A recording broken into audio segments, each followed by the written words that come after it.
Hi, I'm Emily Richards, and today I'm going to show you how to make turkey meatballs. I'm going to start off with some extra lean ground turkey. It's a great protein and it's full of vitamin B12. Simple ingredients, you probably have everything in the pantry already. We're going to start off with a little bit of onion, and this is going to add a nice bit of flavor to it. And of course, one of my favorites, garlic.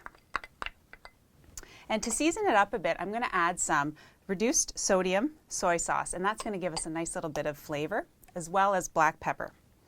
So we're going to just mix this up together, and we're going to add an egg, and that really helps bind it together. So I'm just going to crack our egg and add that right in, just like that. Now this is where the fun starts. If you have small hands in the kitchen that want to give a hand, then definitely get them into this part. So put aside your spoon and get in there with your hands to make sure everything is all mixed up.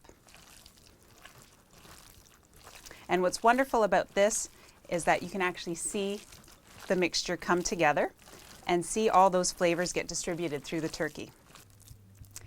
I love making meatballs because you can make them, bake them, and then freeze them, which is wonderful.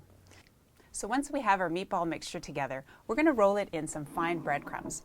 And what that does is just provide a nice little bit of texture, and if you're tossing them with sauce later, it will really help absorb the sauce.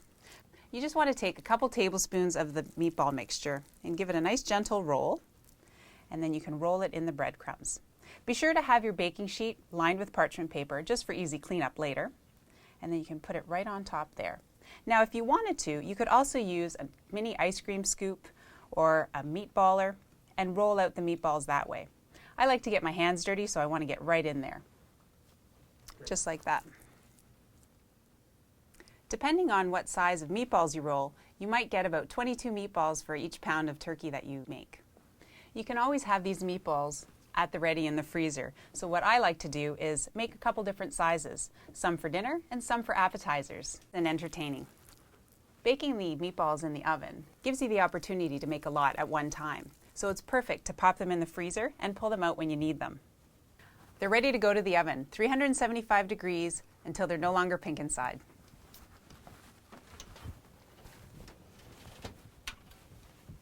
I've taken the turkey meatballs out of the oven and let them cool to room temperature. So now they're ready for the freezer.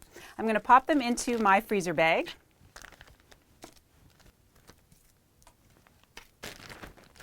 And I'm just going to take some of the air out of the bag, and then it can go right into the freezer. Because these are lean cooked turkey meatballs, they'll be great in the freezer for 2 to 3 weeks. With these turkey meatballs, there's an endless array of recipes that you can make. Something as simple as an appetizer, or for lunch, why not try a meatball sub? One of my favorites, a Tuscan meatball soup, or a classic of spaghetti and meatballs. For all these ideas and recipes, visit turkeyfarmersofcanada.ca.